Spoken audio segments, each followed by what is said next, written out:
ओम शांति। आज बाबांकर 3 अगस्ट 2026 प्रातः मुरली। बाबा कहउछंती, मिठे बच्चे तुमे माने सच्चा सच्चा राज ऋषि राजयोगी अट। राजत्व पाइबा पाई तुमको निश्चित पवित्र हेबाकू पड़िबो। तुमे माने सच्चा सच्चा राज ऋषि राजयोगी अट। राजत्व प्राप्त करिबा पाई तुमको निश्चित पवित्र हेबाकू पड़िबो।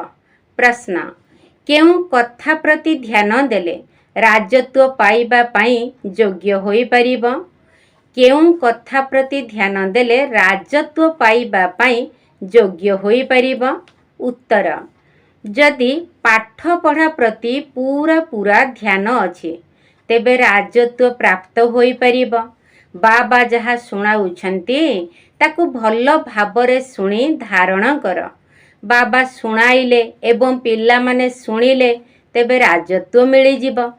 जदि शुणिबा समय रे हाई मारिल अथवा ढुळेइल बुद्धि अन्य आड़कू गला तेबे राजत्व हराई देव। सेथि पाई पाठ पढ़ा प्रति पूरा ध्यान दियो। गीत, हमें उन राहों पर चलना है। ओम शांति। आत्मिक पिता आत्मिक संतान मानकू बुझाउछंती। आजी बाबा पिला मानकू हठ जोग और राजयोग संबंध रे बुझाउछंती। पिला माने जानिछंती से माने जहा किछि शिखाउछंती सबु हेला हठ जोग, कारण से माने हेले कर्म सन्यासी।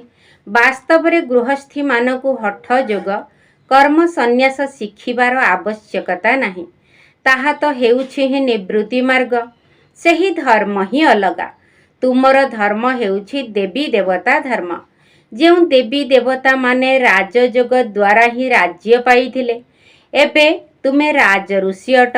जो माने पवित्र रुहंती सेमानकु ही ऋषि कुहा जाई थाए। एबे तुमे पवित्र अट।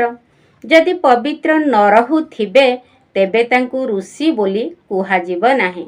तुमे राजत्व पाइबा पाई पवित्र हेउछ, सेमाने कौनसी राजत्व पाइबा पाई पवित्र हेउ नाहंती। तुमे जानिछ जे पवित्र दुनिया रे आमर पवित्र राजत्व थिला। भारत रे ही 5000 वर्ष पूर्वे देवी देवतांकर पूज्य पवित्र प्रवृत्ति मार्ग थिला। एबे पूजारी पतित होई जाइछंती। पतित किपरि हेले? 84 जन्मर हिसाब रही छेना।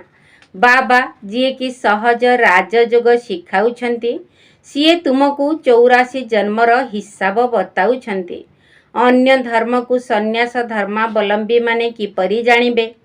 एहा हेला देवी देवता मानकर प्राचीन धर्म। ताहा अर्थात सन्यास धर्म हेला पछरे आसुथिबा धर्म। जहा आगकू अतिबाहित होई जाइछे ताकू सन्यासी माने बुझी परिबे नाही। तुमे जानिछ जे हठ जोग अनेक प्रकारर रहिछि। द्वापररु भक्ति मार्ग सहित हठ जोग आरंभ होई थाए। एहा पुणी हेउछि राजयोग। तुमे सेही हठ जोग जन्म जन्म धरी शिखी आसीछ। राजयोग तुमे गोटिए जन्म रे ही शिखुछ। सेमानकु जन्म परे जन्म पुनर्जन्म नेई हठ जोग शिखिबाकु ही पड़िबो। तुमको राजयोग शिखिबा पाई पुनर्जन्म नेबाकू पड़े नाही। एही राजयोग तुमी केवल संगम जुगरे ही शिखुछ। राजत्व मिलीगला, स्वर्ग आसीगला, पुणी तेबे आउ सबु धर्म शेष होई जिवो। तुमे राज ऋषि अट। राधा कृष्ण मध्य पवित्र अटंती ना। श्री कृष्ण को महात्मा बोली मध्य कहिथांती। महात्मा पवित्र होई थांती। तुमे मध्य एबे महात्मा अथवा राज ऋषि अट। महात्मा अर्थात पवित्र महानात्मा। एही कथा कौनसी शास्त्र रे नाही। शास्त्र तो पछरे तियारी होईछि। कहानी सदृश बसी लेखुछंती। जहा अतीत होई जाई थाए तार खेल बसी तियारी करूछंती। एहा सत्य तो नुहे ना। एबे बाबा पिला मानकू प्रत्यक्षरे पाठ पढ़ाउछंती। तार पुणी इतिहास रचना करा जाउछि। जादव कौरव पांडव थिले, निश्चय संगम जुगरे थिबे। सेमाने बसी संगम जुगर इतिहास रचना करिछंती। समस्त पर्व पर्वाणी मध्य संगम जुगर स्मारकी अटे। ରାକ୍ଷୀ ବନ୍ଧନ ମଧ୍ୟ ପବିତ୍ରତାକୁ ଧାରଣ କରିବା ପାଇଁ ପାଳନ କରାଯାଉଛି। ପରବର୍ତ୍ତୀ ସମୟରେ ପୁଣି ତାର ସ୍ମାରକୀ ରକ୍ଷାବନ୍ଧନ ପର୍ବ ରୂପେ ପାଳନ କରାଯାଉଛି। ଏଠାରେ ବାବା ମଧ୍ୟ ସମସ୍ତଙ୍କୁ ପବିତ୍ର କରାଇ ପ୍ରତିଜ୍ଞା କରାଉଛନ୍ତି। ଶିଖ ଲୋକମାନେ କଙ୍କଣ ପିନ୍ଧିଥାନ୍ତି, ତାହା ମଧ୍ୟ ପବିତ୍ରତାର ପ୍ରତୀକ ଅଟେ। ହିନ୍ଦୁମାନେ ପଇତା ପିନ୍ଧିଥାନ୍ତି, ଏହା ମଧ୍ୟ ପବିତ୍ରତାର ପ୍ରତୀକ, କିନ୍ତୁ ସେମାନେ ପବିତ୍ର ରୁହନ୍ତି ନାହିଁ। ରାକ୍ଷୀ ବନ୍ଧାଉଛନ୍ତି ଅର୍ଥ କ'ଣ ବୁଝୁଛନ୍ତି କି? ଆଗରୁ ବ୍ରାହ୍ମଣମାନେ ରାକ୍ଷୀ ବାନ୍ଧୁଥିଲେ, ଏବେ ଭଉଣୀ ଭାଇକୁ ରାକ୍ଷୀ ବାନ୍ଧୁଛି, ଭାଇ ଖର୍ଚ୍ଚ ଦେଉଛନ୍ତି। ଏସବୁ ଏବେ ଫ୍ୟାସନ୍ ହୋଇଯାଇଛି। ବାସ୍ତବରେ ଏହା ହେଉଛି ପବିତ୍ରତାର କଥା। ବାବା କହୁଛନ୍ତି ପିଲାମାନେ, କାମ ବିକାର ମହାଶତ୍ରୁ ଅଟେ। ଦୁନିଆର ବ୍ରାହ୍ମଣମାନେ ଏପରି ବୁଝାଇ ନଥାନ୍ତି। ବର୍ତ୍ତମାନ ଅବିନାଶୀ ବାବା କହୁଛନ୍ତି, ପିଲାମାନେ ପ୍ରତିଜ୍ଞା କର, ଆମେ ପବିତ୍ର ହେବୁ, କେବେ ହେଲେ ବିକାରର ବଶୀଭୂତ ହେବୁ ନାହିଁ। ଏଥିପାଇଁ ମଧ୍ୟ ଡାକୁଛ ଯେ ଆସି ପତିତକୁ ପାବନ କରାଅ। ସତ୍ୟଯୁଗ ତ୍ରେତାରେ କେହି ଡାକନ୍ତି ନାହିଁ। ତାହା ହେଉଛି ହିଁ ରାମ ରାଜ୍ୟ, ଏହା ହେଉଛି ରାବଣ ରାଜ୍ୟ। ରାମ ରାଜ୍ୟରେ 5 ବିକାର ନଥାଏ, ଯଥା ରାଜାରାଣୀ ତଥା ପ୍ରଜା। ଏବେ ତୁମେ ସନ୍ତାନମାନେ ଜାଣିଛ, ଆମେ ବାବାଙ୍କ ଠାରୁ ସ୍ୱର୍ଗର ବାଦଶାହୀ ନେଉଛୁ। ଏହି ନର୍କରୁ ନିଶ୍ଚୟ ଯିବାକୁ ହେବ। ବାବା ଆସିଛନ୍ତି ପାବନ କରାଇ ସ୍ୱର୍ଗକୁ ନେଇଯିବା ପାଇଁ। ତେବେ ଆମେ ପାବନ କାହିଁକି ନ ହେବୁ? ସେମାନଙ୍କର ତ ଅନେକ ପ୍ରକାରର ହଠଯୋଗ ରହିଛି। ଜୟପୁର ମ୍ୟୁଜିୟମରେ ଯାଇ ଦେଖ, ହଠଯୋଗୀମାନଙ୍କର କେତେ ପ୍ରକାରର ଚିତ୍ର ରହିଛି। ତାହା ଦ୍ୱାରା କିଛି ହୁଏ ନାହିଁ, ସିଡ଼ିରେ ଆହୁରି ତଳକୁ ଖସିବାରେ ହିଁ ଲାଗିଥାନ୍ତି। ବାବା ବୁଝାଉଛନ୍ତି, ଭାରତ ଯେବେ ପତିତ ହୁଏ, ରାବଣ ରାଜ୍ୟ ହୁଏ, ତେବେ ଧରିତ୍ରୀ ହଲିବାକୁ ଲାଗିଥାଏ। ସୁନାର ମହଲ ଆଦି ସବୁ ମାଟି ତଳକୁ ଚାଲି ଯାଇଥାଏ। ମହଲ ଆଦିକୁ କ'ଣ କେହି ଲୁଟ୍ କରିଛନ୍ତି କି? ସେମାନେ ତ କେବଳ ମନ୍ଦିରକୁ ଲୁଟ୍ କରିଛନ୍ତି। କିଛି ଅଳଙ୍କାର ସୁନା ଆଦି ନେଇ ଯାଇଛନ୍ତି। ଅଳଙ୍କାରର ସବୁଠାରୁ ଅଧିକ ସଉକ ତୁମର ରହିଛି। ତୁମେ ସ୍ୱର୍ଗକୁ ଆସିବା ମାତ୍ରେ ହିଁ ଅଳଙ୍କାର ପିନ୍ଧୁଛ, ରାଜତ୍ୱ କରୁଛ। ଅନ୍ୟ ଧର୍ମାବଲମ୍ବୀମାନେ ଆସିବା ମାତ୍ରେ ରାଜତ୍ୱ କରୁନାହାନ୍ତି। ତୁମେ ବେହଦ ବାବାଙ୍କ ଠାରୁ ସ୍ୱର୍ଗର ବାଦଶାହୀର ସମ୍ପତ୍ତି ନେଉଛ। ତେଣୁ ଏହି କଥା ବାବା ବସି ବୁଝାଉଛନ୍ତି, ଗୀତା ପଢ଼ି ଶୁଣାଉନାହାନ୍ତି। ଗୀତାରେ ଯାହା କିଛି ଲେଖା ହୋଇଛି ସେ ସବୁ ମୁଁ କହି ନାହିଁ, ସେସବୁ ତ ମନୁଷ୍ୟମାନେ ମୋ ମହାବାକ୍ୟ ଗୁଡ଼ିକର ପରବର୍ତ୍ତୀ ସମୟରେ ବସି ଶାସ୍ତ୍ର ରଚନା କରିଛନ୍ତି। ମୁଁ ଯାହା ତୁମକୁ ଶୁଣାଉଛି ତାହା ତୁମେ ହିଁ ଶୁଣିଛ ଓ ପରେ ଯାଇ ରାଜତ୍ୱ କରୁଛ। ସେଠାରେ ଏହି ଜ୍ଞାନ ରହିବ ନାହିଁ। ଏଠାରେ ତ ବାବା ଟିଚର ବସି ଶିକ୍ଷା ଦେଉଛନ୍ତି। ବାବା ତ ହିନ୍ଦୀରେ ହିଁ ବୁଝାଉଛନ୍ତି। ଏଠାରେ ସମସ୍ତେ ହିନ୍ଦୀ ହିନ୍ଦୀ କହୁଛନ୍ତି ନା, ଯାହା ସେମାନଙ୍କର ଭାଷା ଅଟେ। ବାସ୍ତବରେ ପ୍ରାଚୀନ ଭାଷା ହେଉଛି ହିଁ ହିନ୍ଦୀ, ସଂସ୍କୃତ ନୁହେଁ। ଏହି ସଂସ୍କୃତ ତ ଶଙ୍କରାଚାର୍ଯ୍ୟଙ୍କ ପରେ ବାହାରିଛି। ଯିଏ ଆସୁଛନ୍ତି ସେମାନେ ନିଜର ଭାଷା ଚଳାଉଛନ୍ତି। କିନ୍ତୁ ଏପରି ନୁହେଁ ଯେ ବାବା ଗୀତା ସଂସ୍କୃତରେ ଶୁଣାଇଛନ୍ତି। ନା, ଗୁରୁ ନାନକଙ୍କର ନିଜସ୍ୱ ଗ୍ରନ୍ଥ ରହିଛି। ସେ ଶିଖ ଧର୍ମ ସ୍ଥାପନ କରିଥିଲେ। ତାଙ୍କୁ ମଧ୍ୟ ଅବତାର ବୋଲି ମାନୁଛନ୍ତି। ସେମାନଙ୍କ ମଧ୍ୟରୁ ରାଜା ବି ହୋଇଥାନ୍ତି, କିନ୍ତୁ ସନ୍ନ୍ୟାସୀମାନଙ୍କ ମଧ୍ୟରୁ କେହି ରାଜା ହୋଇନାହାନ୍ତି। ବାବା ବୁଝାଉଛନ୍ତି, ବୁଦ୍ଧ ଖ୍ରୀଷ୍ଟ ଆଦି ପ୍ରଥମେ ଗୃହସ୍ଥୀ ଆତ୍ମା ଥିଲେ। ଗୃହସ୍ଥୀ ପତିତ ଆତ୍ମା ତ ଧର୍ମ ସ୍ଥାପନ କରିପାରିବେ ନାହିଁ। ତାଙ୍କ ଶରୀରରେ ପବିତ୍ର ଆତ୍ମା ଆସିଲେ, ଯିଏକି ଧର୍ମ ସ୍ଥାପନ କଲେ। ଅନ୍ୟାନ୍ୟ ଧର୍ମ ତ ଭିନ୍ନ ଭିନ୍ନ ପ୍ରକାରର ବହୁତ ଅଛି। ସେମାନେ ଆସି ନିଜର ଛୋଟ ଛୋଟ ମଠ ପନ୍ଥ ସ୍ଥାପନ କରୁଛନ୍ତି। କଳ୍ପ ବୃକ୍ଷରେ ମଧ୍ୟ ଦେଖାଇ ଦିଆଯାଇଛି ନା। ତେବେ ହଠ ଯୋଗ ଓ ରାଜଯୋଗ ମଧ୍ୟରେ ବହୁତ ପାର୍ଥକ୍ୟ ରହିଛି। ଏହି କଥା ବୁଝିବା ଦରକାର। ଯିଏ ବୁଝିପାରୁ ନଥିବେ ସେ ଢୁଳେଇବେ ଓ ହାଇ ମାରିବେ। ଏଠାରେ ତ ତୁମକୁ ସମ୍ପତ୍ତି ମିଳୁଛି, ବହୁତ ବଡ଼ ଆମଦାନୀ ହେଉଛି। ତୁମେ ରତ୍ନରେ ନିଜର ଝୁଲାମଣି ଭରୁଛ। ତେଣୁ ଏହି ଆଖି ଖୋଲି ଶୁଣିବା ଦରକାର। ଯଦି ଢୁଳାଉଥିବେ ଅଥବା ବୁଦ୍ଧି ବାହାରେ ଭଟକୁଥିବ, ତେବେ ସେମାନେ ରାଜଧାନୀ ପାଇପାରିବେ ନାହିଁ। ତୁମେ ହେଉଛ ରାଜଋଷି, ଯେଉଁମାନେ କି ରାଜତ୍ୱ ପ୍ରାପ୍ତ କରିଥାନ୍ତି। ବାବା ରାଜଧାନୀ ସ୍ଥାପନ କରୁଛନ୍ତି, ଶ୍ରୀକୃଷ୍ଣ କରୁନାହାନ୍ତି। ଶ୍ରୀକୃଷ୍ଣ ତ ବାବାଙ୍କ ଠାରୁ ସମ୍ପତ୍ତି ନେଉଛନ୍ତି।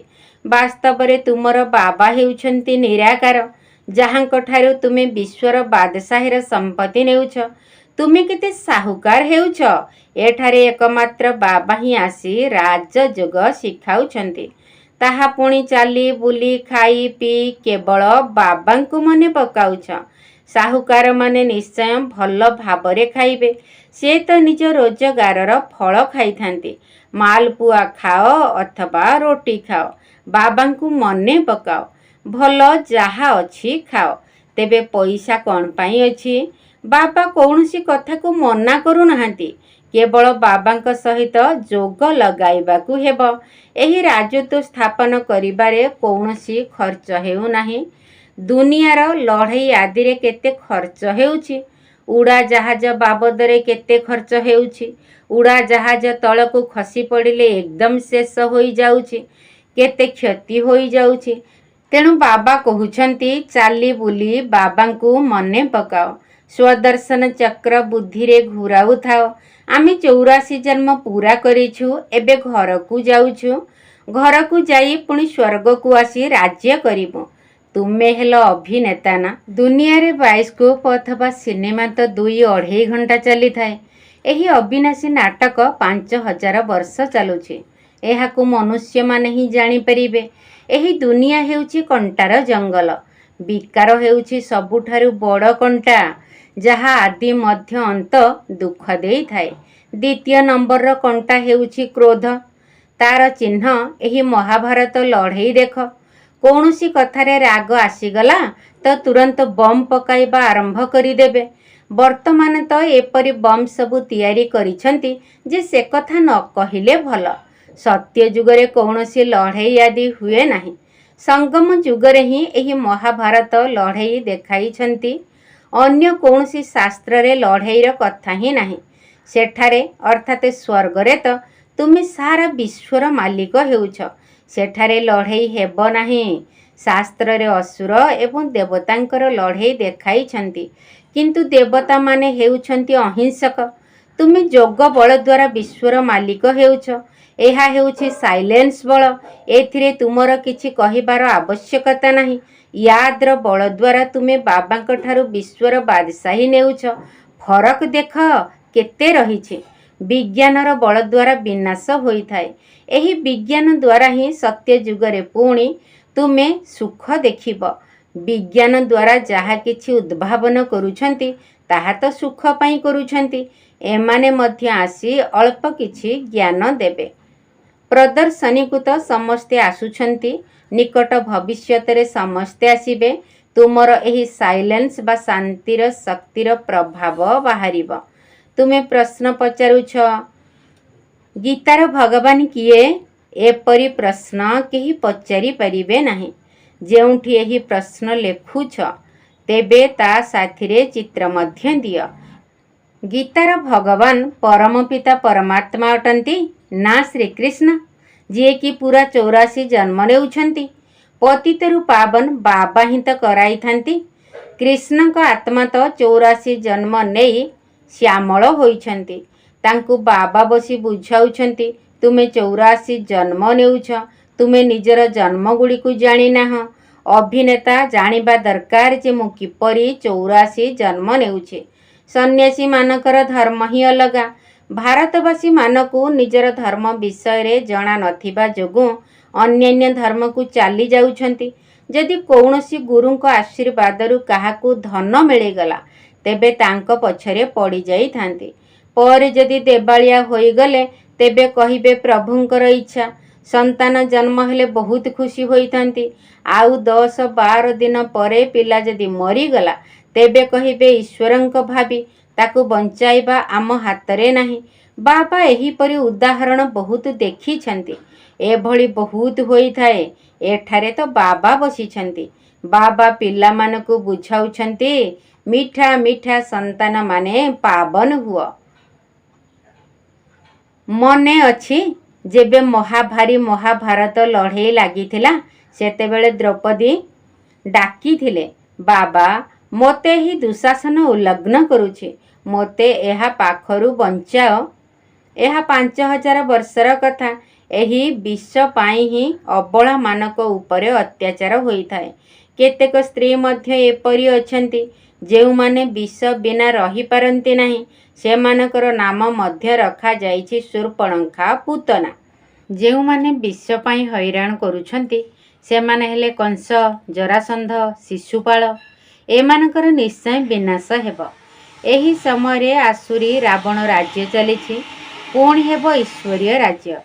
एही संपूर्ण चक्रकू तो तुमे भूली गलणी जे किपरि 84 जन्म नेउछंती। जेबे विकार रे जाउछंती तेबे एसबु भूली जाउछंती। जेउ माने विकार रे जाइथांती सेमानकर मुह ही निस्तेज होई जाइथाए। निजे ही जानी पारंती एहा मु कोन करिदेली। बाबा कहुछंती पिला माने एही विषय विकार गर्त को जाओ नाही। एहा तुमको आदि मध्य अंत दुख देइथाए। एथिरे पड़ नाही। प्रतिज्ञा कर जे आमे विकारर केबे हेले वशीभूत हेबु नाही। भगवान वाच काम महाशत्रु अटे। प्रत्येक चित्र रे प्रथमे तो एही कथा लेख। ज्ञानर सागर पतित पावन गीता ज्ञानदाता शिव भगवान वाच। तेबे पुणी श्रीकृष्णकर नाम गुप्त होइजिब। आमको गीतार भगवान बसी एही कथा कहुछंती। सेही ज्ञान आमे धारण करुछु। भगवान ही आसी नुआ दुनिया स्थापन करुछंती ओ पुरुणा दुनियार विनाश हेउछि। एहा रुद्र ज्ञान यज्ञ अटे ना। असल हेउछंती शिव बाबा। तांकु रुद्र बाबा कुहा जीव नाही। बॉम्बे रे बाबुरी नाथंकर मंदिर मध्य रहिछि। वास्तवरे कंटा को बबुल कुहा जाई थाए। बाबुरीनाथ नाम काहींकी रखा जाइछि ए कथा केही बुझु नाहंती। चित्र तो शिवंकर ही रहिछि किंतु अनेक नाम रखी देइछंती। शिव बाबा ही आसी कंटार जंगल को फूलर बगीचा करुछंती। सिए तुमर बाबा अटंती। तांकर नाम हेउछि शिव। शिव परमात्माए नमः। ब्राह्मण देवी देवताए नमः। एही अक्षर अति स्पष्ट अटे। एबे सही परम पिता परमात्मा बसी एही रथ द्वारा तुमको बुझाउछंती। अबिकल जेपरि लौकिक पिता बुझाई थांती। पिला माने आम कूलरे कलंक लगाइबो नाही। कौनसी खराब काम कर नाही। एही बाबा मध्य कहुछंती पिला माने विकार रे केबे हेले जाओ नाही। पवित्र नहेले स्वर्ग रे उच्च पद पाई परिबो नाही। बहुत जबरदस्त रोजगार तुमे करुछ। अन्य समस्ते हराउछंती। जदियो कहा पाखरे पद्मर संपत्ति अछि। बड़ बड़ महल तैयारी करुछंती। लक्ष लक्ष टंका खर्च करुछंती। तुमे जानिछ जे से सबु हेला समय को व्यर्थ रे नष्ट करिबा। ए सबु किछि काम रे आसीबो नाही। सबु विनाश होई जिवो। सेमाने तो भाबुछंती आहुरी 10-12 हजार वर्ष चलिबो। तुमे संतान माने जानिछ जे मृत्यु तो सम्मुखरे दंडायमान मस्तक उपरे रहिछि। अल्प समय भितरे एही भूमिकंप आदि रे सबु ओलट पालट होई जिवो। भूमिकंप रे अगणित मनुष्य मरिथांती। एबे तो विनाश निश्चय हेब। तुमे विनाश ओ स्थापनार दिव्य दर्शन करिछ। ताहा पुणी एही आखिरे देखिब। भक्ति मार्ग रे केते कोण करुछंती किंतु केही वैकुंठ को जाई परिबे नाही। ज्ञान बिना सद्गति होई परिबो नाही। ए सबु भक्ति मार्गर खेलना अटे।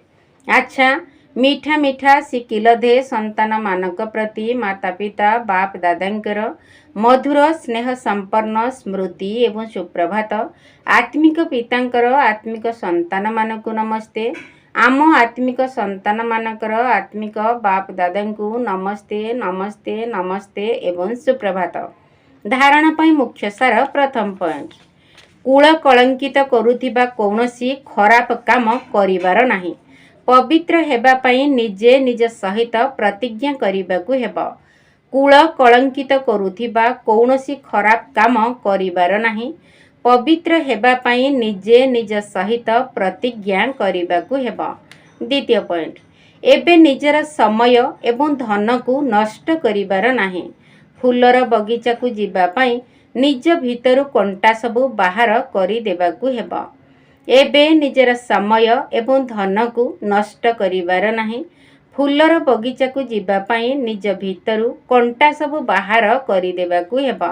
वरदान अलौकिक खेल एवं खेलना गुड़िकरे खेलिबा सहित सर्वदा शक्तिशाली हेउथिबा अचल अटल भव। अलौकिक खेल एवं खेलना गुड़िकरे खेलिबा सहित सर्वदा शक्तिशाली हेउथिबा अचल अटल भव। अलौकिक जीवन रे मायार विघ्न आसीबा मध्य एक खेल अटे। जेपरी शारीरिक शक्ति प्राप्त करिबा पाई खेल कराई थांती, सेहीपरि एही अलौकिक जुगरे परिस्थिति गुड़ी को खेलना मने करी एही अलौकिक खेल खेल। एगुड़ी को डर नहीं कि विचलित हुओ नहीं। सर्प संकल्प सहित जदि निजको बाप दादांक उपरे समर्पण करी देबा तेबे माया केबे भी आक्रमण करी परिबा नहीं। प्रतिदिन अमृत बेलारे साक्षी होई जदि सर्वशक्ति गुड़ी करे निजर श्रृंगार करिब तेबे अचल अटल स्थिति रे रही परिब। स्लोगन पुराण दुनियार कौनसी भी समाचार सुनिबा एवं सुनाइबा मध्य निज भितरे अलिया जमा करिबा। पुराण दुनियार कौनसी भी समाचार सुनिबा एवं सुनाइबा मध्य निज भितरे अलिया जमा करिबा। अव्यक्त इशारा अपवित्रतार बीज को मध्य समाप्त करी संपूर्ण स्वच्छ अर्थात पवित्र हुआ। बाप दादांकर मुख्य आदेश हैला निरंतर स्मृति रे रुह एवं मन वाणी कर्म रे पवित्र हुआ। संकल्प रे मध्य अपवित्रता बा अशुद्धता न रहु, एहा को ही कुहा जाए संपूर्ण पवित्र। संकल्प रे मध्य पुरुणा बा अशुद्ध संस्कार जदि स्पर्श करूछि, व्यर्थ संकल्प चालुछि बा स्वप्न आसुछि, तेबे भी संपूर्ण पवित्र कुहाजिब नाही। सेथिपाई पवित्र भव बा जोगी भवर प्रथम पाठ को जदि निजर स्वरूप रे आनी परिब तेबे बाबांकर समान हेबा सहित बाबांकर समीप को आसीबार अधिकारी होई परिब। अच्छा, ओम शांति।